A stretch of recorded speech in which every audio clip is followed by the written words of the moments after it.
자, 말 그대로 신제도론이에요. 다시금 뭐가 중요하다? 제도가 중요하다. 그래서 동그라미 1번 보시면 이제 90년대 이후에 최근에 등장한 이론인데, 제도에 초점을 두고 정치, 경제, 사회 현상을 설명하려고 하는 학문 분파를 신제도론이라고 명명을 해요. 자, 그러면 넘겨보시면 그림이 하나 나올 텐데, 여러분들 이제 그 그림을, 자, 사회 현상을 만드는 기본 단위는 저나 여러분과 같은 개인이죠. 이 개인들이 사회 속에서 어떤 선택과 행동을 해요. 그럼 이런 개인의 선택과 행동이 모여가지고 사회현상이라는 게 만들어지는 거죠. 예를 들어 교통체증이라는 사회현상은 왜 생기는 거예요? 너나 할 것 없이 비좁은 도로에 각자의 차를 끌고 나오는 선택을 하다 보니까 교통체증이라는 사회현상이 생기는 거고, 공유주의 비극이라는 사회현상은 왜 생긴 거예요? 유한자원인 공유주에다가 목축업자 A와 B가 마구방목이라는 선택을 하다 보니까 공유주의 비극이라는 사회현상이 생기는 거죠. 자, 근데 이런 개인들의 선택과 행동은 사회 속에서 아무런 제약 없이 이루어지느냐? 그렇지가 않아요. 이 사회에는 개인의 선택과 행동을 제약하는 많은 규칙들이 존재해요. 그게 뭐 법령일 수도 있고 문화와 간섭일 수도 있고, 이러한 규칙을 뭐라고 하냐면 제도라고 표현해요. 신제도론에서는. 자, 이런 제도적인 영향, 제약 속에서 개인들이 선택하고 행동을 하고 그 결과 사회현상이 만들어지는데, 그러면 구조상 제도가 달라지면 뭐가 달라져요? 개인의 선택이 달라지죠? 행동이 달라지죠? 행동이 달라지면 또 뭐가 달라져요? 사회현상이 달라지는 거야. 이만큼, 자, 뭐가 중요하다는 거예요? 이 제도가 중요하다. 이 제도가 개인의 선택이나 사회현상을 변화시킬 수 있는 무슨 변수로 작용한다? 독립변수로 작용한다는 점을 인식하자는 게 신제도론의 출발점이야. 근데 여러분들, 자, 신제도론 나오기 이전까지 행정학의 주류적인 연구 방법은 행태론이었거든요. 행태론에서는 우리 이미 봤어요. 제도 변수를 어떻게 했어요? 무시했죠. 이렇게 해서만 사회현상을 설명했어요. 미시적인 개인의 행태를 관찰해가지고 단순합으로 사회현상을 설명하고 말았지. 그죠? 행태론에서는 제도가 무시됐다라는 거야. 그래서 거기 112페이지에 아라비아 숫자 2번 그 페이지 정가운데 신제도론의 대두 배경에 동그라미 2번, 요건 중요합니다. 신제도론이 등장하게 된 가장 중요한 배경은 줄쳐요. 행태주의의 원자적 설명에 대한 반작용인 거지. 반작용, 비판인 거죠. 행태주의의 원자적 설명에 대한 반작용으로 뭐가 중요하다? 제도가 중요하다라는 게 바로 신제도론의 출발점이에요. 자, 그리고 이러고 끝나는 것이 아니라, 자, 이만큼 제도가 중요하고 제도가 독립변수로 작용한다는 거죠? 자, 근데 이 제도는 갑자기 어느 날 갑자기 하늘에서 뚝 떨어진 겁니까? 아니죠. 바로 인간이 만든 거예요, 제도는. 그죠? 그러면, 자, 개인들의 선택에 의해서 제도가 만들어지기도 하고 변화하기도 하고 소멸하기도 하겠죠? 이 측면은 바로 제도가 개인의 선택과 행동에 대한 무슨 변수? 종속 변수로 작용한다는 거지. 이러한 메커니즘을 설명하는 이론 체계를 이제 신제도론이라고 명명을 해요. 자, 여기서 요거는 기억하셔야 돼. 상단의 그림. 요 측면은 제도가 무슨 변수? 독립 변수. 요 측면은 종속 변수라는 점. 자, 돌아오시면 111페이지, 앞 페이지. 자, 하단에 동그라미 2번 다시 한번 보세요. 자, 신제도론은 동그라미 2번 인간의 행위나 정치, 경제, 사회 현상을 설명함에 있어서 일단 제도가 중요하다. 제도가 독립변수라는 점을 인식하자는 게 출발점이고, 그런 다음에 이렇게 해서 만들어진 제도가 개인에게 어떻게 영향을 미치고 제도가 왜 만들어지고 왜 소멸하는지를 이제 체계적인 이론을 동원해서 설명하려고 하는 이런 분파입니다. 자, 그 다음에 신제도론의 분파를 보시면 이게 이제 넓은 의미의 신제도론이고, 이 신제도론은 다시 세 가지로 나뉘어요. 세 가지로. 첫 번째가 합리적 선택 플러스 뭐 그냥 제도주의 해도 되고, 신제도주의, 합리적 선택 제도주의는 신제도론이니까. 그 다음에 이제 역사적 제도주의가 있고, 세 번째 사회학적 제도주의라는 게 있어요. 그래서 이제 신제도론의 분파다 그러면 세 가지가 있다는 거 일단 받아들이시고, 자, 넘기시면 구체적으로는 자세하게 볼 겁니다. 자, 다음 페이지 보시면 112 하단에 표, 중요한 표입니다. 여러분, 우리가 공부하는 건 지금 신제도론이죠. 그럼 신제도론이 있으면 뭐가 있어요? 구제도론이 있지. 그래서 표 안에 구제도론 구에다 동그라미, 신제도론 신에다 동그라미. 자, 그럼 구제도론은 뭘 뜻해요? 3번에 행태주의 이전에 존재했던 법률적 제도론적 연구를 말하는 거지. 자, 우리 우드로 윌슨 시절에 법률적 제도론적 연구, 그때 말하는 제도는 어떤 제도였어요? 법령에 근거한 공식적 제도만이었죠? 공식적 제도만. 그래서 이제 둘 다 제도가 중요하다는 건데, 연구 대상이 되는 제도의 의미가 서로 달라요. 그래서 구제도론은 시험 문제가 많이 나옵니다. 자, 연구 대상인 제도는 구제도론에서는 두 번째 줄 공식적이고 법적인 정부제도만을 말해. 자, 그리고 구제도론은요, 제도 연구 방법이, 자, 이래. 우리 보세요. 갑자기 미국에서 발달한 대통령 제도가, 해방 후에 한국이라는 사회에 툭 떨어진 거죠. 이걸 이제 뭐라고 하냐면 외생적으로 주어졌다라고 그러거든요. 그래서 구제도론은 어떤 제도가 외생적으로 주어졌다라고 보고, 그 공식적인 대통령 제도의 특징이 어떤지를 단순하게 묘사만 하고 끝나요. 제도 연구가 정태, 동태. 정태적이지. 그래서 거기에 제도 연구 방법의 줄침 부분, 자, 공식적 법적인 개념과 속성을 단순하게 뭐하고 맙니까? 기술, 묘사만 하고 끝나요. 그래서 제도에 대한 정태적 기술 위주다라는 표현. 자, 반대로 신제도론은 제도의 의미가 달라요. 자, 신제도론에서 말하는 제도는요, 여기 보세요. 아까도 봤다시피 공식적인 법규뿐만 아니라 문화, 관습은 공식, 비공식, 이 비공식적인 것까지 다 포함해요. 인간 행동을 제약하는 모든 것들.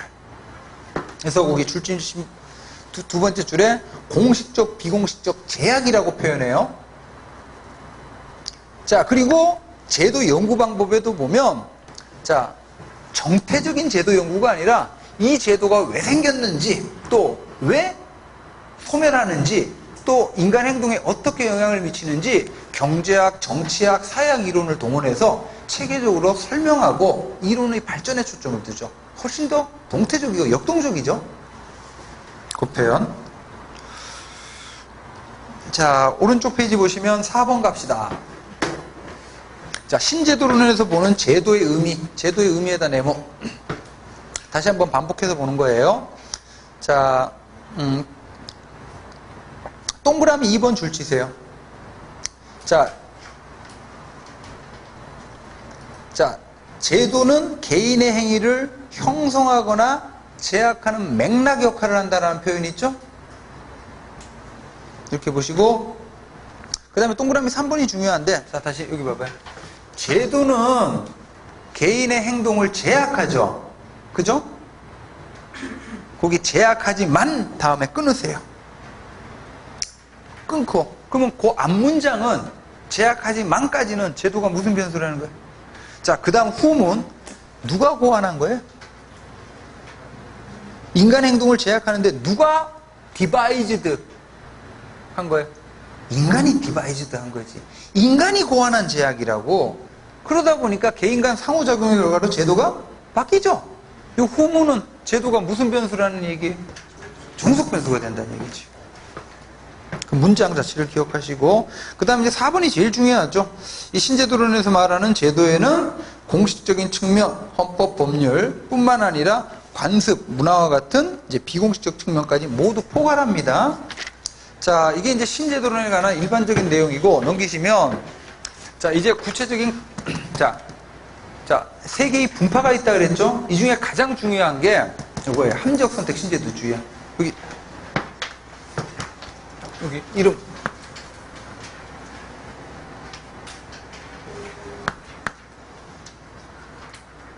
한 번 더.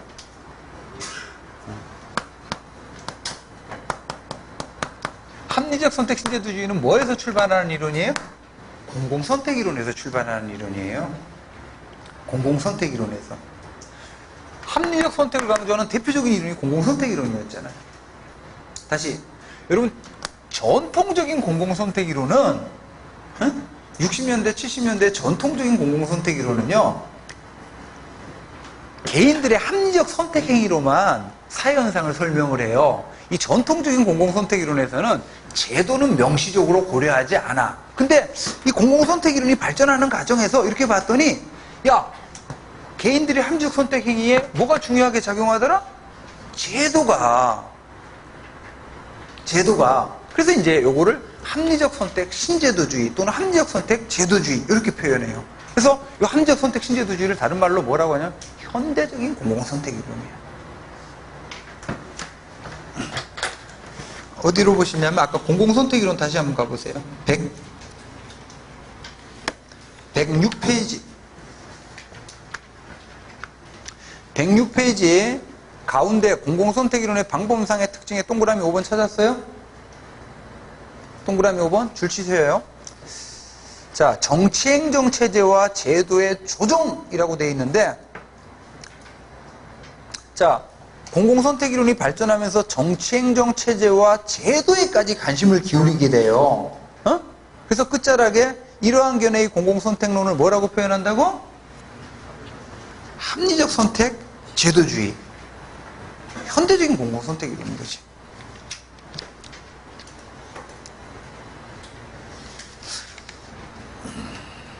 자, 그러면 쉽게 표현하면 여기 잠깐 보세요. 합리적 선택 신제도주의는 공공선택 이론에서 출발하는데, 공공선택 이론의 대전제, 모든 사람은 어떤 존재다? 합리적 경제인이라는 거죠. 자, 여기 개인들, 이 수많은 개인들이 어떤 존재라는 가정에서 출발해요? 합리적 경제인이라는 가정에서 출발하는 거지. 그래서 여러분들 그 115페이지 보시면 115페이지에 그림 하나 나오죠? 이게 이제 그 제도 분석의 틀이라는 이론인데, 오스트롬 또 나왔죠? 근데 이제 앞에 아까는 빈센트 V 오스트롬이었죠. 이번에는 이 엘리노 오스트롬. 엘리노니까 남자인 것 같아요, 여자인 것 같아요. 그러면 이제 빈센트는 남자겠죠? 빈센트니까. 빈센트 방 고흐. 스타리 나이. 네? 부부예요, 부부. 할머니, 할아버지야. 미국에 이제, 콜롬비아? 어디더라?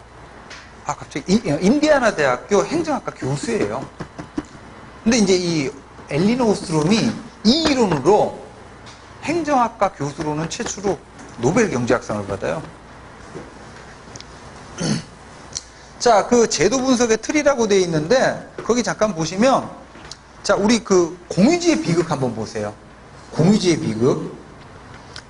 여러분, 행동의 장에 누가 존재해요? 그림에서. 자, 우리, 오른쪽에서부터 왼쪽으로 거꾸로 이렇게 봅시다. 자, 공유지의 비극이라는 사회현상이 생겼죠? 그죠? 이거 왜 생겼어요? 행동의 장에 목축업자 A와 B, 합리적 경제인들의 합리적 선택행위로 생겼죠? 그러면 왜 목축업자 A와 B는 마구방목이라는 합리적 선택을 했느냐? 그림의 맨 왼쪽 보세요. 재화의 물리적인 속성이 뭐였어요? 공유체였죠? 그 다음에 규칙, 공유지용 규칙 존재하지 않았죠? 그 다음에 공동체 속성, 사회 속성, 신뢰가 없었죠? 그럼 이런 조건에서 뭐가 합리적 선택이 되는 거예요? 자기가 갖고 있는 소를 마구방목하는 게 합리적 선택이 되는 거지. 응? 자, 근데 합리적 선택의 결과로 공유지 비극이 생겼잖아요. 근데 문제는 공유지 비극은 효율, 효율적인 자원 배분이자 이 문제 막아야 되겠죠. 자, 그래서 또 다른 합리적 선택 행위로 공유지 이용 규칙을 만든 거예요. 공유지 이용 규칙을. 그래서 목초지에는 50마리만 방목해 50마리 초과해서 방목하다 걸리면 과태료 100만 원 이런 식으로. 자, 이제 새로운 규칙이 만들어졌죠? 근데 여전히 합리적 선택 행위를 하죠? 근데 합리적 선택 행위의 내용이 달라지는 거잖아. 규칙 제도 때문에. 이제 50마리만 방목하게 되고 그 결과 이제 효율적인 자원 배분이 이루어지는 거죠. 자, 이게 합리적 선택 신제도주의인데, 자, 여러분 114페이지, 자, 합리적 선택 신제도주의에서 왼쪽 페이지 보세요. 왼쪽 페이지. 자, 아라비아 숫자 2번에 제도 형성이라고 돼 있죠. 여기 요 문장 동그라미 1번. 자, 제도는에다가 동그라미 114페이지 하고 있어요. 정 가운데 아라비아 숫자 2번에 양가로 1번. 제도 형성 동그라미 1번. 자, 제도는 자, 효용국대하라는 주어진 선호체계. 여러분, 자, 주어진 선호체계에다가 형광펜. 여러분, 이 이론은요, 지금 합리적 선택 신제도주의는 사회 구성원들은 전부 다 어떤 존재라고 가정하고 출발하죠? 합리적 경제인이라고 가정하죠. 그러다 보니까 사회 구성원들의 선호는 어떻게 되어 있는 거야? 선호는 주어져 있는 거지. 응? 주어져 있는 거지. 선호가 형성되는 게 아닙니다. 그냥 선호는 어떻게 되어 있는 거야? 이 이론은 주어져 있다라고 보는 거예요. 합리적 경제인으로. 주어진 선호체계. 자, 주어진 선호체계 하에서 자, 합리적 경제인으로 선호가 주어져 있죠.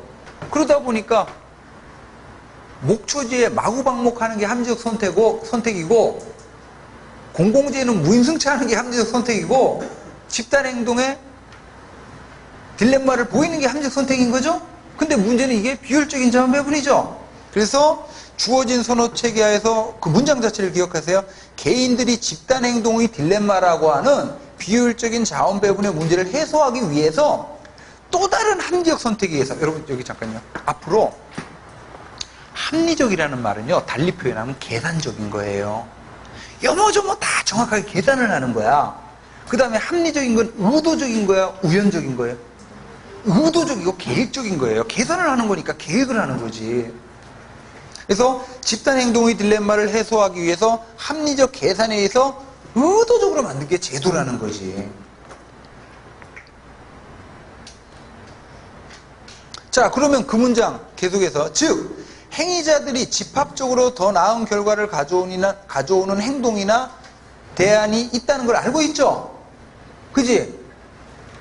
여러분, 우리 전에 재수의 딜레마 게임에서 집합적으로 보다 나은 결과를 가져오는 건 뭐예요? 둘 다 친구와 약속을 지키는 거지. 범죄에 대해서 부인하는 거죠. 근데 결론은 뭐예요?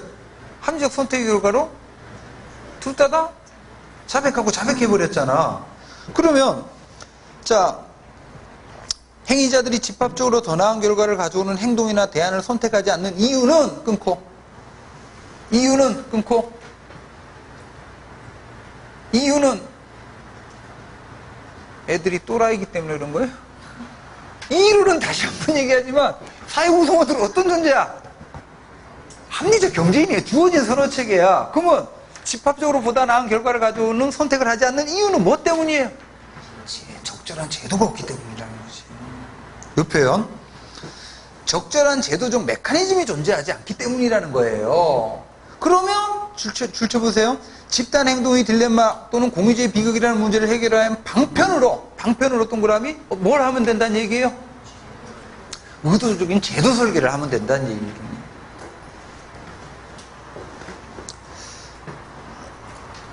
자, 그러면 계속해서 이렇게 해서 만들어진 제도가 양가로 2번 인간 행동에 미치는 영향 보세요. 자, 첫 번째 줄 합리적 개인의 의식적 설계의 결과로 만들어진 제도는 다시 줄 치세요. 합리적 행위자의 전략이나 보상 함수를 변화시켜서 인간 행위를 제약하는 거지 결정하는 건 아닙니다. 이게 좀 어려운 표현인데 이거 잠깐 보세요. 그럼 자, 제가 이제 길 가다가 뭐 아이스크림 같은 걸 먹고 쓰레기가 나왔어. 그러면 쓰레기를 제 주머니에 넣는 게 합리적 선택이에요? 길에 버리는 게 합리적 선택이에요? 당연히 길에 버리는 게 합리적 선택이죠. 왜 그래? 길에 버리는 게 합리적 선택 아니야? 그죠? 자, 근데 문제는 뭡니까?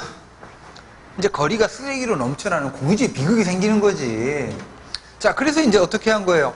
이제 서울시에서 뭐 담배꽁초나 쓰레기를 버리다 걸리면 과태료 5만원 이런 조례 규칙을 만든 거야. 자, 그러면 규칙이 만들어지면 안 버려요? 아니에요.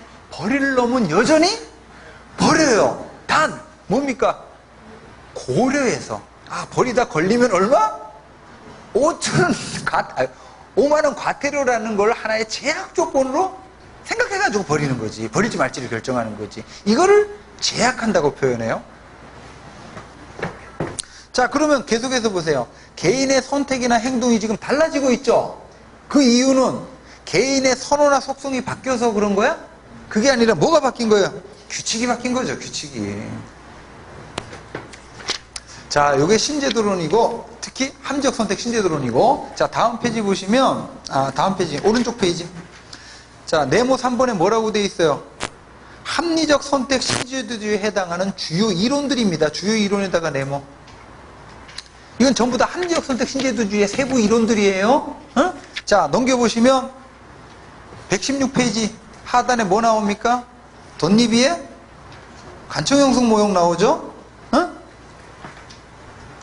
그 읽을 거리 두 번째는 그 엘리노 오스트롬 그 노벨 경제학상 받았다는 그 스토리 그 얘기 잠깐 써놓은 거예요. 읽어보시고, 자, 덧니비의 관청형성 모형 나오고 다음 페이지 넘겨보세요. 거래비용 이론이 나옵니다. 이 거래비용 이론은 별표 3개 돼 있죠. 되게 중요해요. 자, 그 다음에 자, 119페이지 오른쪽에 뭐 나와요? 주인대리인 이론 나오잖아. 자, 우리 전에 주인대리인 이론 넘기시면 공부했었죠? 그죠? 그때 제도 하면 뭐 떠올라요? 주인대리인 이론 하면서 주인과 대리인은 모두 어떤 존재다? 합리적 경제인이다. 합리적 선택의 결과로 역선택과 도덕적 해이가 나타나죠? 그래서 막기 위해서 정보의 비대칭성을 완화하는 뭐 정보공개 제도를 모색하거나 아니면 인센티브 구조, 성과급이라는 그런 제도 설계를 하는 거지. 그 다음에 이제 뭐 게임 이론, 이런 것들이 전부 다 합리적 선택 신제도에 속한 이론인데, 자, 중요한 거 봅시다. 118페이지. 118. 거래비용 이론을 볼 건데,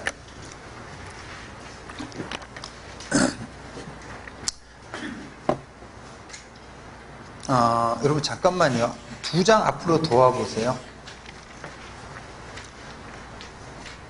그 114페이지에 합리적 선택 신제도주의라는 명칭이 있죠. 제목. 114페이지에.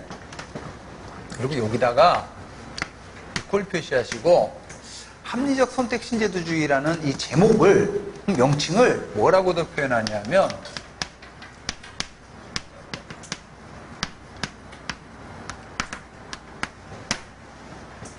신제도주의 경제학이라고도 해요. 자, 합리적 선택 신제도주의를 다른 말로 뭐라고?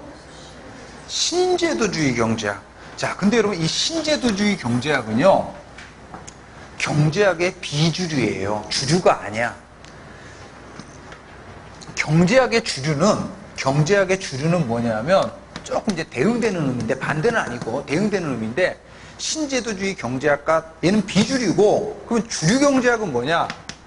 아담 스미스를 정점으로 형성된 주류 경제학을 뭐라고 표현하냐면 신고전파 경제학이라고 그래요. 자, 이 둘의 가장 큰 차이점은 둘 다 경제학이다 보니까 합리적 선택을 강조하는 건 맞는데요. 가장 큰 차이점은 신고전파 경제학은 항상 이상적인 시장을 가정을 해요. 여러분, 이상적인 시장은 경제 주체들이 100%의 완전 정보를 갖고 있다고 보죠? 100%의 완전 정보를 갖고 있다 보니까 경제 활동하는데 쓸데없는 시간과 비용, 노력, 이걸 거래비용이라고 그런다 그랬죠? 이게 0이에요, 0. 하지만 이 신제도주의 경제학, 합리적 선택 신제도주의는요, 현실의 시장을 가정해, 현실의 시장을. 현실의 시장은 완전해, 불완전해? 불완전하죠. 시장 실패가 막 생겨요. 경제 주체들이 정보도 불완전하고, 자, 그러다 보니까 경제활동하는데 사기당하지 않기 위해서 의심하고 감시 감독하는데 쓸데없는 시간과 노력이 들죠? 이거를 뭐라 그래요? 거래비용이라 그래요. 거래비용. 그러면 결론! 거래비용 이론에서, 자, 결론! 제도는 왜 생겼냐? 불완전한 시장에서 발생하는 거래비용을 줄이기 위한 합리적 선택의 결과로 제도가 생겼다는 거예요. 제도 발생의 근원이 바로 거래비용을 줄이기 위한 노력이라는 거지. 자, 돌아오시면 자, 거래 비용 이론은 중요합니다. 자, 동그라미 1번에 118페이지 거래 비용 이론의 기본 원리 보세요. 자, 신고 전파 경제학이 가정하는 완전 경쟁의 세계와는 달리, 예? 자, 현실의 시장은 시장 실패가 막 생기죠. 자, 시장 실패의 상황에서 시장 거래에는 필연적으로 뭐가 존재한다는 얘기예요? 다양한 거래 비용이 존재해. 그러면 기업과 같은 기업 조직도 하나의 제도거든요. 이 기업과 같은 이러한 경제 제도는 왜 만들어진 거예요? 거래 비용을 줄이기 위한 합리적 선택 결과로 만들어졌다는 거죠. 그 동그라미 2번에 보시면 거래 비용의 개념이 있는데 거기에는 사전적 거래 비용이 있고 사후적 거래 비용이 있어요. 이런 거지. 계약 체결을 기준으로 어떤 물건이 좋은 물건인지 찾아다녀야 되죠. 아니, 아파트 살려면 어떤 아파트가 좋은 건지 찾아다녀야 되잖아. 여기에 발품 팔고 시간 노력 들죠? 그 다음 인터넷을 통해서 어떤 물건을 샀어요. 근데 깨진 물건이 왔어. 그럼 반품시켜야 되죠. 짜증나죠? 이때 시간과 노력이 많이 들어. 또 반품해주면 땡큐인데 반품을 안 해줘. 그럼 막 싸워야 되죠. 소비자 보호원에 접수하고. 이런 과정에 이제 소요되는 시간과 노력. 이게 사후적 거래 비용이야. 이게 이제 물리학에서 이 거래 비용을 물리학에서 마찰이라 그러는데, 마찰 개념 알죠? 어? 아, 공기 저항도 마찰이잖아. 그죠? 근데 여러분들, 공기는 기압이라는 개념도 있고, 공기 자체가 마찰을 가져오지. 막 달리면 공기가 저를 지금 막고 있잖아. 그죠?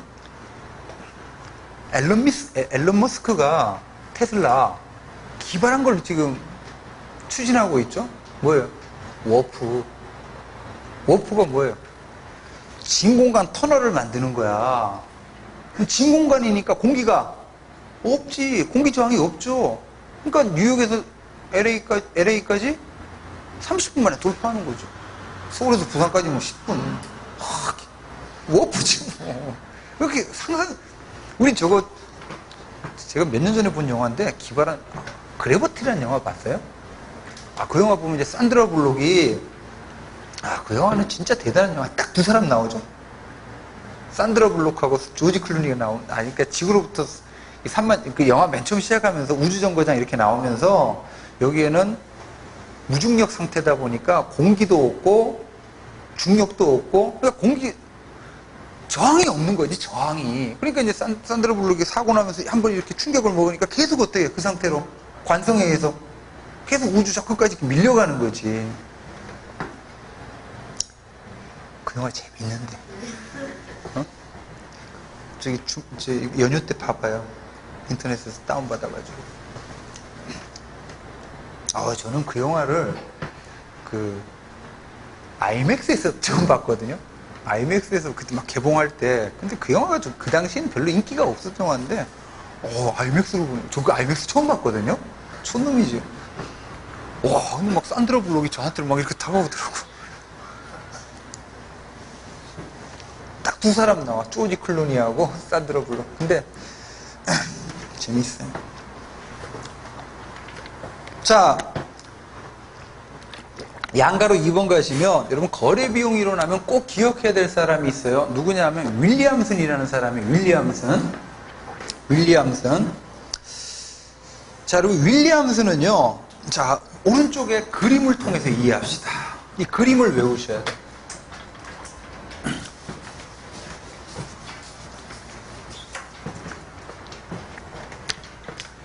자, 여러분 이제 시장이라는 게 있습니다. 마켓.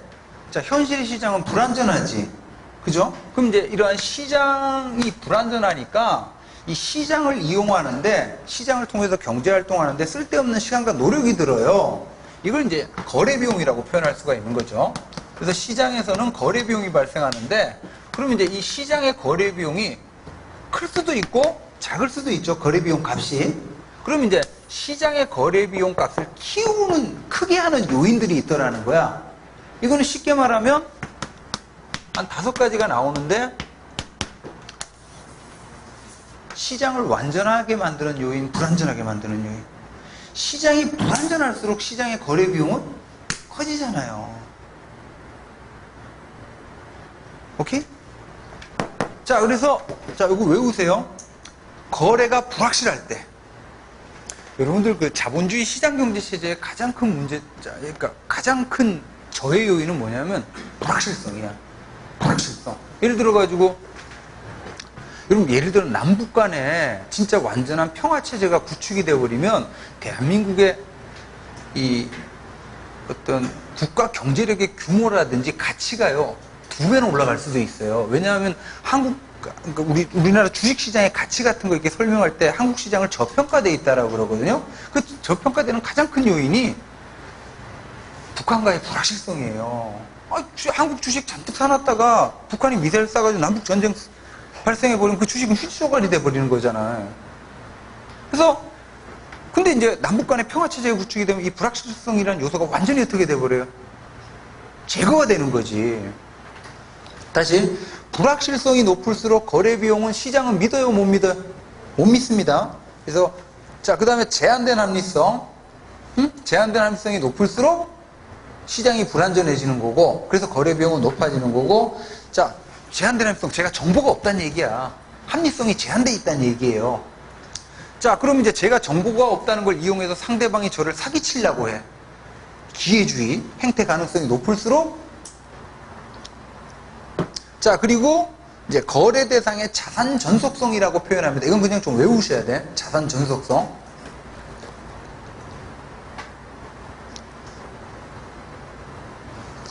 자, 자산 전속성이 높을수록 거래 비용도 높아지고, 정보의 밀집성은 정보의 비대칭성을 말해요. 자, 쉽게 말하면, 자, 이 왼쪽에 있는 이 5가지 요인이 전부 다 시장을 완전하게 만드는 요인, 불완전하게 만드는 요인. 여러분, 자산 전속성은 저거 생각하시면 돼요. 예를 들어, 현대자동차에 들어가는, 그 핸들이 있는데, 그 핸들은, 자, 중소기업 가운데 A라고 하는 회사에서만 그 아주 독특한 기술을 적용해가지고 공급을 해요. 예를 들어 대한민국의 현대자동차, 기아자동차 또는 뭐 삼성자동차에 들어가는 핸들은 전부 다 A 중소기업이 만든 이 핸들만 쓴다.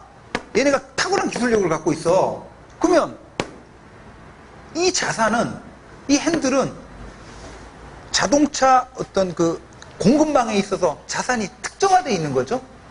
그러니까 현대자동차나 삼성자동차나 얘네들은 미우나 고우나 누구 핸들을 쓸 수밖에 없어요. A 핸들을 쓸 수밖에 없죠. 이런 걸 자산 전속성이라 그래. 그러면 A라고 하는 중소기업의 부당한 요구에 휘둘릴 수밖에 없죠. 여러분, 저기 잠깐만. 그 애플이라는 회사는요, 핸드폰을 만드는 게 아니라 걔네들은 디자인만 하죠. 그 애플 아이폰에 들어가는 예를 들어 액정은 오직 뭡니까? 지금 거의 100% 삼성전자, LG. 그러니까 지금 LG하고, 미안하네요. 삼성하고 애플이라는 회사가 경쟁 관계에 있는데, 또 어떻게 보면 그 삼성이요, 애플이라는 그 제품에 들어가는 LCD 있죠, 액정. 이걸 거의 독점적으로 공급을 하거든.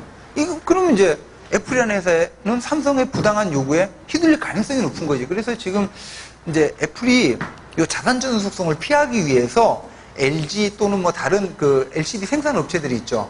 아니면 차라리 그냥 뭐예요? 애플이 직접 인수를 해버리는 거지. 그래서 이제 최근에 그러니까 과거에 애플은 제조회사가 아니죠. 디자인만 하고 하청을 줘서 이렇게 하는데, 최근에 자꾸 이런 이제 자산 전속성에 문제가 걸리다 보니까 직접 이제 애플의 자회사로 이렇게 인수를 하려고 하는. 자, 다시 이 5가지 요인이 높아지면 시장의 거래 비용이 어떻게 돼요? 커져요. 자, 그러면 이게 중요한데, 시장을 믿어 못 믿어요? 못 믿게 돼요. 그러면 이제 어떻게 하냐면, 경제활동을 시장을 통해서 하기보다는 어떻게 하냐면, 요 얘기 때문에 한 건데, 계층제라는 제도를, 즉 바로 하이어라키가 뭐냐면 기업이에요, 기업. 기업도 기본적으로 계층제잖아. 여기 잠깐요. 여러분, 조선시대 시장은 존재했죠? 조선시대 기업이 있었어요, 없었어요? 없었지. 조선시대 무슨 기업이 있어. 하지만 오늘날 현대산업자본주의에서는 대부분의 경제활동을 기업과 기업 단위로 이루어지는 경우가 많죠? 그죠? 자, 이렇게 시장의 거래 비용이 지나치게 높을 때는 시장을 못 믿는다고. 그래서 경제활동을 시장을 통해서 하는 것이 아니라 계층제, 기업을 통해서 하게 돼요. 이게 바로 합리적 선택의 결과로 기업이라는 제도가 만들어졌다는 거거든요. 이걸 다른 말로 뭐라고도 하냐면 수직통합이라고도 해요. 그러니까 쉽게 표현하면 여기요. 예를 들어 제가 이제 조선시대에 자동차를 만들어 파는 사람이야. 그러면 이제 어떻게 했냐면 이제 청계천에 있는 공구상가 가가지고 부품들을 사다가 제가 뚝딱뚝딱 자동차를 만들어가지고 팔았어요. 이건 시장 메커니즘이야. 근데 이 과정에서 이런 요인들이 너무 높아가지고 시장의 거래 비용이 너무 높더라는 거야. 그래서 이제 어떻게 하냐면 회사를 차려버리는 거예요. 그런 다음에 이 회사 내에다가 자동차 생산을 전담하는 부서를 만들고 부품 회사를 회사 내에다 차려버려. 현대 모비스. 그리고 또 판매 회사를 회사 내에다 차려버려요. 판매 부서를. 이렇게 하면서 어떤 특정 거래와 관련해서 전 후방 요소들이 결합이 돼버리는 거죠. 그 과정에서 뭐가 생기는 거예요? 하이어라키, 계층제가 생겼다라고 보는 거예요. 자, 이 얘기는, 자, 계층제, 수직통합은 자원을 어떻게 하는 거예요? 기업 내, 시장을 통해서 조달하는 것이 아니라 기업 내부를 통해서 조달하는 거죠. 이걸 영어로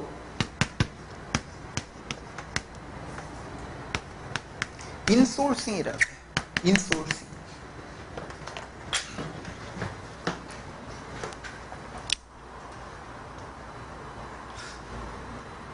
여기 하나만 좀 더 보면, 자, 여기 보세요. 여기 잠깐 보세요. 그러면 시장 실패의 상황에서는 시장의 거래 비용이 높아지죠.